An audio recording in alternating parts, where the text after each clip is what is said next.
한국이라고 하는 이름이 이 땅에 태어나던 120년 전, 그때만큼 5천년 우리 민족 역사 가운데 가장 암울하고 참담하고도 아팠던 때는 없었을 것입니다. 국군은 일본의 손에 통째로 넘어가고 황제는 폐위를 당합니다.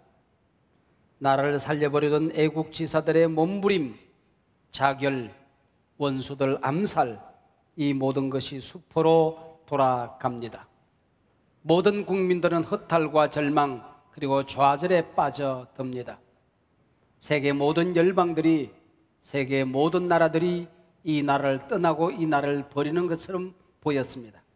그러나 바로 이때 하나님께서 이 땅에 찾아오셨습니다. 성령님이 오신 것입니다. 고 백낙준 박사가 지적한 것처럼 그것은 장차 한국 민족을 당신의 백성으로 삼으시려는 하나님의 놀라운 섭리였습니다. 당시 교회는 예배 시간마다, 기도 시간마다 성령이 오셨네, 성령이 오셨네, 목이 터져라 찬양을 했습니다. 대부흥의 역사가 일어나고 있었던 겁니다. 이 땅에서 20세기 초에 일어난 성령운동은 토레이와 D.L. 무디의 부흥운동으로 시작된 세계적인 성령운동 가운데 하나였습니다. 토레이가 영국 웨일즈 지방에 가서 성령을 가르쳤습니다. 그 가운데 성령의 강력한 임재가 일어나게 된 것입니다. 사도행전에 있었던 놀라운 역사, 초대교회에 있었던 놀라운 역사, 성령의 강림, 성령의 임재, 치유와 회복, 기도와 찬양의 물결, 엄청난 불신자들이 주님 앞에 돌아오는 역사가 있었던 것이죠. 이 소식을 들었던 인도 카시아 지방의 교회들도 하나님 우리에게도 성령을 보내주십시오 기도할 때에 토레이 목사님과 함께 그들은 성령 갈구 집회를 가지게 됩니다. 동일한 역사가 일어나게 된 것입니다. 성령이 임하셨습니다. 회복과 치유의 역사가 일어났습니다. 찬양과 기도의 물결이 뜨겁게 일어났습니다. 수많은 영혼들이 주님 앞으로 돌아오게 되었습니다. 술주정뱅이 마을이 모두 하나님께 돌아오는 역사가 일어나게 된 것입니다. 토레이와 D.L. 무디의 성령운동, 웨일즈와 카시아의 성령의 물결이 평양과 서울로 넘실대고 있었습니다. 1906년 평양과 서울에서 성령 세례 갈구 기도회가 열리고 있었습니다. 전 세계에서 폭발적으로 일어나고 있는 성령 충만의 소식을 전해주었던 선교사님이 설교 말미에 소리를 질렀습니다. 조선에서는 누가 성령 충만을 받고자 하느냐? 원하는 자는 거수하고 기립하라. 그랬을 때에 신학생이요 장로님이었던 길선주가 자리에 벌떡 일어났습니다. 그리고 참석했던 모든 교인들이 저도요, 저도요 손들고 일어나 성령을 사모하고 있었습니다. 바로 다음에 1907년 평양 장대교회 사경회와 기도회에서 불이 떨어집니다. 집회 때마다 1,500명의 남자들이 몰려들었고 예배당 안에 들어갈 수 없었던 여자 성도들은 앉을 자리가 없어 마당에 자리를 깔고 앉았습니다. 이때부터 역사적인 새벽 기도회가 시작이 되어집니다. 성도들은 부르짖어 기도하는 통성 기도를 드리기 시작했습니다. 이 광경을 지켜보았던 선교사님들은 한국교회 통성 기도는 마치 나야가라 폭포가 떨어지는 것 같은 충격을 우리에게 주고 있다라고 표현했습니다.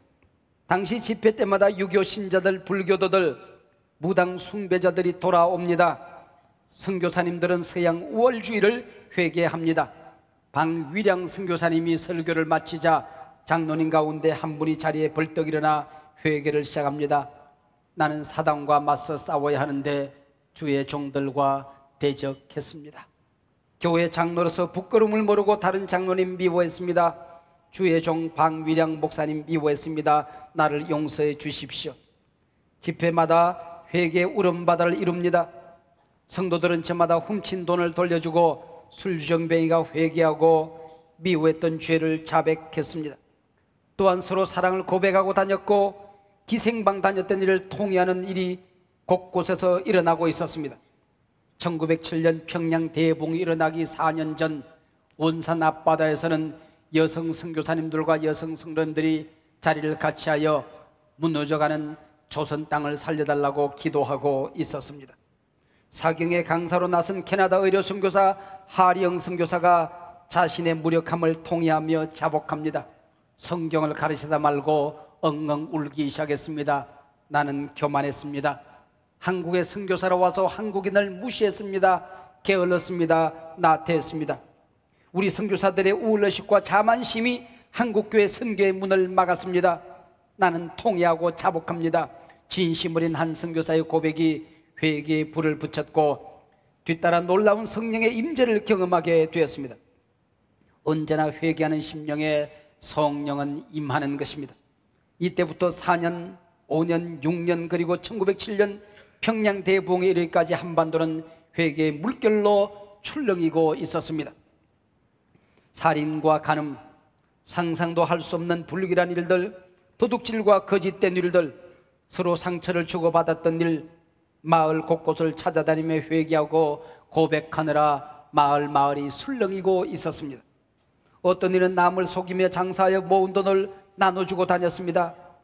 이때 교회들마다 사경의 집회에 참석한 신자들은 인간이 범할 가능성이 있는 죄는 모두 다 고백했다고 보고서는 남깁니다. 사람의 체면도 다 잊어버리고 오직 이때까지 자기들이 배반했던 예수 그리스도를 향하여 주여 나를 버리지 마시옵소서, 주여 나를 용서하여 주시옵소서 부르짖을 뿐이었습니다. 국법에 의하여 처벌을 받는다든지 또 비록 죽음을 당한다 하더라도 문제는 되지 않았습니다. 오직 하나님의 용서를 받는 것만이 그들의 동일한 소원이었습니다. 집회 시간마다 울부짖으며 머리를 땅에 찧으며 몸부림하는 사람들, 가슴이 뜨거워 견디지 못해 그 가슴 움켜쥐고 바닥을 뒹구는 사람들, 두려움에 목 놓아 울다 지쳐 의식을 잃고 쓰러지는 사람들, 뜨거운 불을 받고 견딜 수 없어 밖으로 뛰쳐나가 하늘을 바라보고 오열하는 사람들, 그 누구도 구경꾼 비판자는 없었습니다. 모두가 울부짖는 회개자들 뿐이었습니다. 성령의 강력한 임재, 뜨거운 회개의 역사, 이 성령 폭발은 곧바로 복음 전도 운동으로 이어져 100만 구령 운동, 한민족을 이 한 해 동안 100만 명을 구원합시다 부러지졌습니다. 단 1년 사이에 장로교회는 34%, 감리교회는 118%가 성장합니다. 전국에서 1년 만에 장로교회는 3명이 1명을, 감리교회는 1명이 1.18명을 전도하여 교회에 등록을 시키고 늘어나게 되는 것입니다.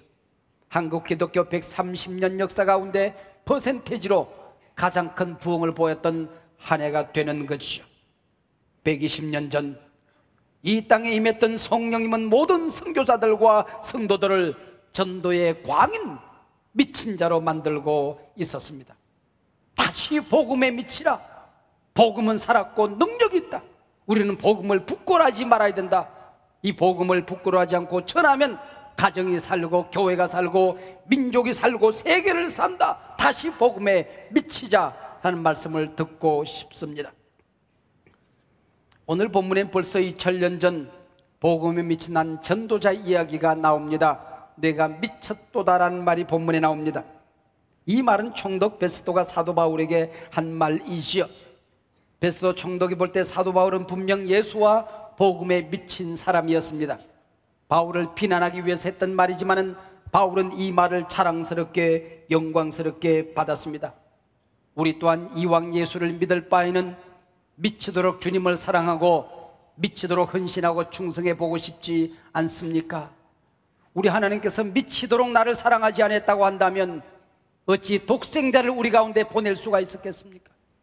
우리 하나님께서 미치도록 여러분을 사랑하지 않았다고 한다면 어떻게 그분을 십자가에 매달아 죽일 수가 있었겠습니까?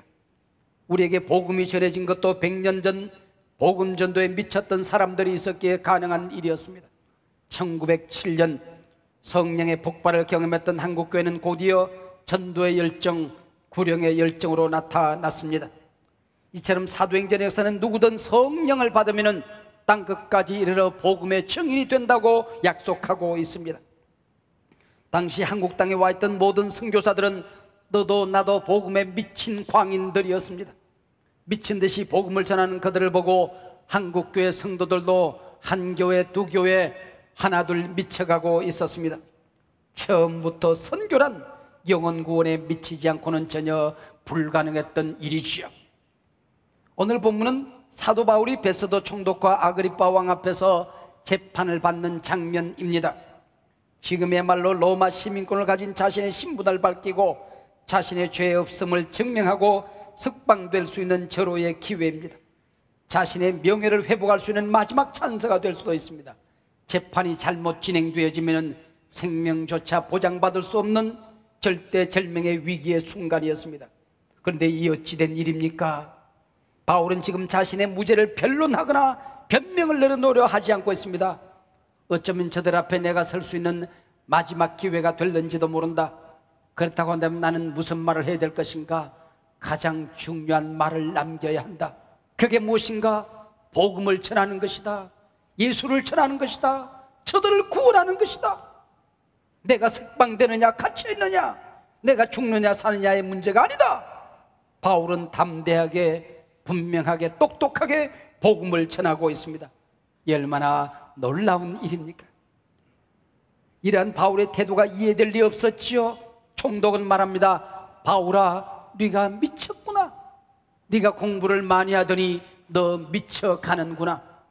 바울이 이르되 베스도 각하여 내가 미친 것이 아니라 내 중심에서 솟구쳐오른 참된 말을 하나이다. 온전한 말을 하나이다. 여러분들 모두도 나처럼 다같이 결박당하고 감옥에 갇히고 매 맞는 일을 제외하고는 모두 나처럼 미치기를 원하오. 나처럼 되기를 하나님께 원하나이다. 우리 함께 성경으로 돌아가서 사도 바울에게 물어보십시다. 무엇이 당신을 그토록 미치게 만들었습니까? 이보게, 나는 예수 사랑에 미쳤다네. 예수 믿는 사람을 잡아 죽이고 교회를 핍박하던 죄인 중에 괴수가 아닌가?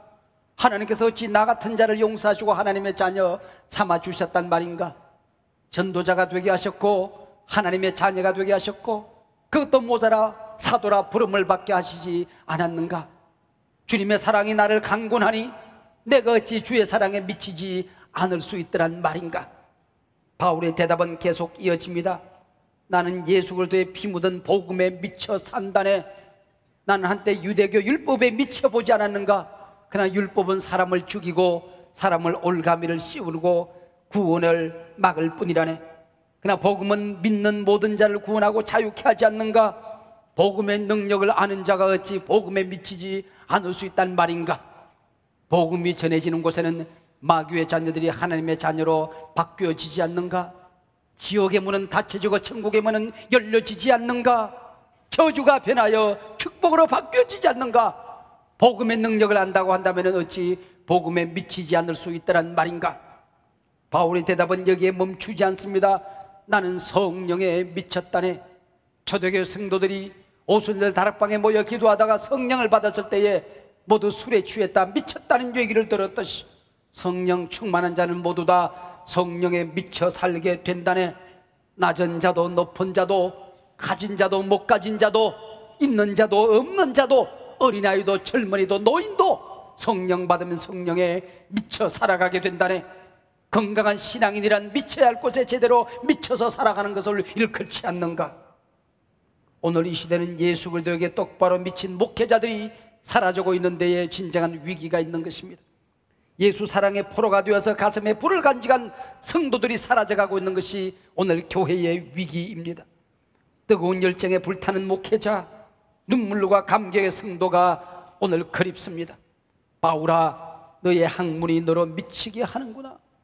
한소망교회야, 너 미쳤구나. 장로야, 권사야, 집사야, 너희들 미쳤구나. 건강한 교회엔 그리스도의 사역에 미친 목회자가 나옵니다. 건강한 교회엔 주의 사역에 미친 재직들이 나오는 것입니다. 오늘 이 땅의 교인들이 힘을 잃어버린 것은 진정 예수에 미친 사람이었기 때문입니다. 이 무더위, 복음 전도 섬김과 사랑, 다음 세대 교육에 미친 사람들이 있어야 한국 교회가 살아나는 것입니다. 사도행전 이후 지난 2000년 동안 성령의 기름 부으심이 있는 곳마다 예수에 미치고 복음에 미친 사람들이 불같이 일어났습니다. 100년 전 이 땅에서도 회개운동, 부흥운동에 이어 불영운동, 복음전도운동이 한반도를 강타하고 있었습니다.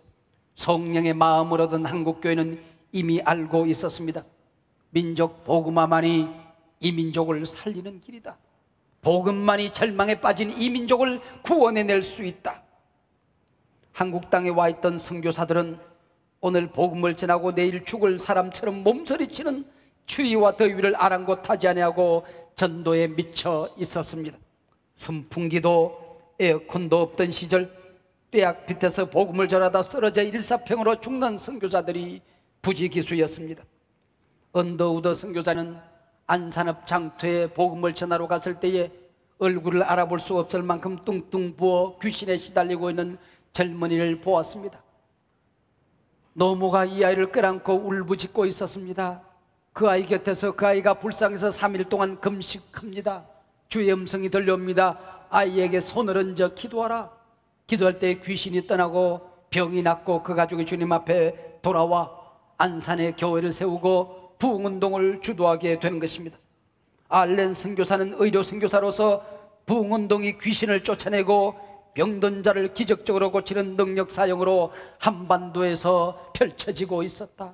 초대교회에 있었던 역사가, 사도행전에서 있었던 역사가, 웨일즈와 카셋에 있었던 역사가 한반도에서 출렁이고 있다라고 보고서를 남깁니다.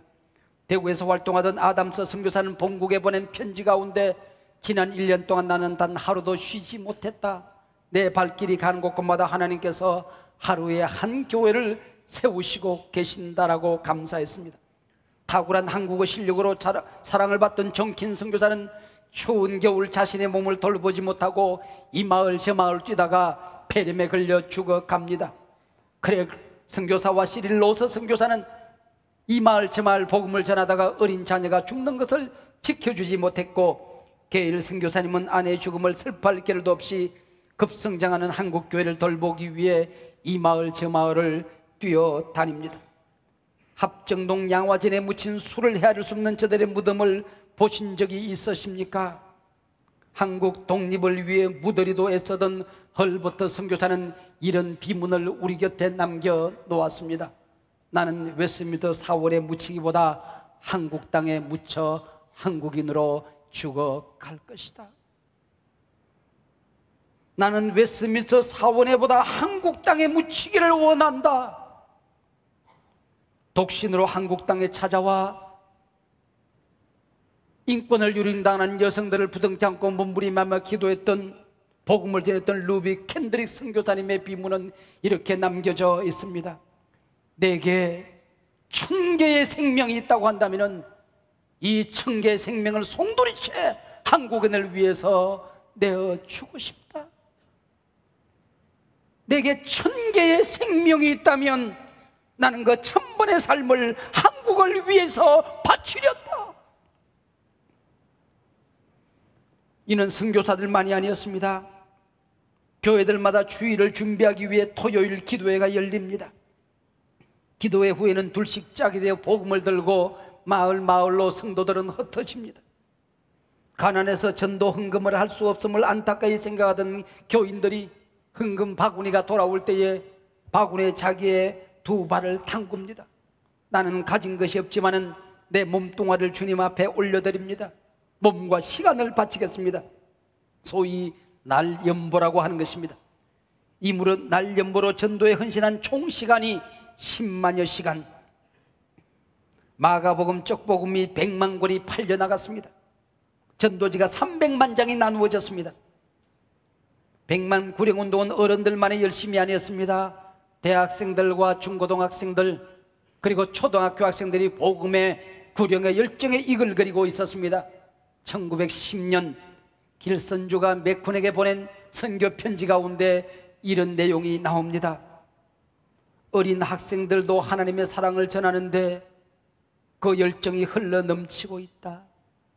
7살 난 작은 어린아이들이 용돈을 모으고 세뱃돈을 쓰지 않고 모아 전도지와 복음서를 사들고 거리로 뛰쳐나간다. 그들은 눈물을 흘리며 예수 이야기를 마을 어귀에 서서 말하고 있다. 마을을 지나가는 길속 나그네 도포자락을 부둥켜 안고 예수 믿으세요, 예수 믿으세요 팔을 붙들고 복음을 전하는 어린아이들을 마을마다 볼 수 있다. 사랑하는 여러분, 오늘 한국교회가 이 땅에 번창한 모습으로 우뚝우뚝 서 있는 것은 이처럼 예수에 미친 사람들이 있었기에 가능한 일이었습니다. 이 땅에 왔다 죽었던 수많은 선교사들의 순교의 피가 있었기에 가능한 일이었습니다. 저들이 만약 예수 복음을 나의 평안과 위로, 내 가정의 안일과 축복만을 위해서 존재하는 미신적인 종교로 받아들였다고 한다면 이 땅에 한국교회는 없을 것입니다. 만약 저들이 복음과 예수를 위해 당당히 피 흘리는 일을 주저했다고 한다면 오늘 한국교회 부흥은 없을 것입니다. 복음은 능력입니다. 복음은 죽은 영혼, 죽은 가정, 죽은 교회를 살려내는 능력입니다. 만 33살 어린 나이에 마포에는 한 교회 담임 목회를 시작했습니다. 그 교회는 이상양 전도사라고 하는 순교자가 세운 아름다운 역사가 있는 참 좋은 교회였습니다. 종이 그 교회에 부임할 때는 불행하게도 커다란 분열의 아픔을 겪고 있었습니다. 많은 교인들이 분열을 실망하여 교회를 떠나고 100여 명 남짓 모이던 교회였습니다. 어떻게 저들을 사랑할까? 저들과 함께 교회를 어떻게 섬길까? 성경을 가르칠까? 상담 목회를 해볼까? 상처를 주고받았던 사람들 한 자리에 불러 모아 화해를 시도해볼까? 아니다. 온 교우들이 힘을 합쳐 사단과의 영적인 전쟁을 선포하기로 했습니다. 우리는 목숨을 걸고 기도했습니다. 대학부터 목숨을 걸고 복음을 전하기로 결단했습니다. 100여 명 몇몇 안 되는 교인들이 어느 주일을 한 주일을 정하고 3,000명이 모여서 예배하는 날을 정하고 결단했습니다. 40일 동안 밥을 먹어도 복음을 전하기 위해서, 시장, 학교, 회사를 가도 복음을 전하기 위해서, 잠을 자도 내일 아침 새 힘을 얻기 위해서 우리는 40일을 보냈습니다. 전도하기 위해서 이 기간 휴가를 얻는 사람이 수를 헤아릴 수가 없었습니다. 대부분의 교인들, 특별히 재직들은 모두 다 11조를 한 번 더 들여 40일 동안 전도 비용으로 사용했습니다. 재직들은 자기 전도제와 자기 전도 상품을 각자 만들어 복음을 전했습니다. 새벽에도 전도팀은 굴러갔습니다. 때약 빛에도 전도팀은 쉬지 않았습니다. 깊은 밤에도 복음을 전하는 전도팀은 굴러가고 있었습니다. 한 달 정도는 기도팀이 24시간 단 1초도 끊이지 않고 릴레이 기도로 이어져 가고 있었습니다. 기도하고 일어선 사람들은 열정을 회복했고 주께서 가르쳐주는 전도의 방법, 전도의 길을 그들은 찾아냈습니다. 전도운동이 계속되는 동안 출석교인은 200명 가까이 모이기 시작했습니다. 드디어 당일 8부 예배를 통하여 4,200명이 예배를 드렸습니다. 1,050명이 예수를 믿기로 결심했습니다. 이 엄청난 영적 전쟁은 우리에게 성령 충만을 가르쳐 주었습니다. 모든 성도들은 기도의 능력을 회복했습니다. 아프고 불행했던 신앙생활은 행복해졌습니다. 오랫동안 침체에 눕혀서 허덕이던 교회는 부흥을 경험했습니다. 성도들의 아픔은 치유되어지기 시작했습니다. 한국교회 위기라고 합니다. 진정한 위기는 복음에 미친 사람들이 사라져가고 있는 것입니다. 성도들이 구원을 받았다고 하면서도 구원의 능력을 믿지 못하는 것입니다. 말씀의 권세를 잃어버린 것입니다.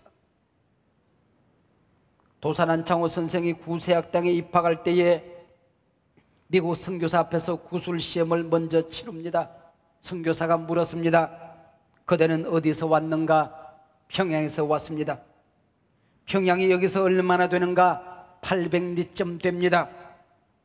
근데 평양에서 공부하지 않고 왜 먼 서울까지 왔는가? 도산한 장호는 선교사를 똑바로 쳐다보고 또박또박 대답을 합니다. 선교사님, 이곳에서 미국까지는 얼마나 됩니까? 8만 리쯤 되겠지. 여러분들은 부귀영화를 버리고 우리를 살리려 8만 리를 달려왔는데 나는 내 나라 내 민족을 살리기 위해서 800미를 멀다 할 수 있겠습니까? 당신들은 가르치기 위해서 8만 리를 달려왔는데 배우기 위해서 800리 달려온 것이 그것이 대견한 일이었습니까? 예수님은 나를 살리려 인간의 몸을 입고 하늘에서 이 땅까지 왔는데 나는 복음을 전하기 위해서 한 걸음을 옮기는 것이 그렇게도 무겁게 느껴지십니까? 우리 예수님은 피 흘려 물 쏟아 나를 구원해 주셨는데, 십자가에 매달려 죽으셨는데, 나는 그 복음 전하기 위해서 땀 한 방울이 그토록 아까우십니까? 아, 대한민국, 복음이 살아야 이 민족이 삽니다. 오 한국교회, 복음의 능력을 다시 믿어야 할 때입니다. 다시 복음에 미치십시다.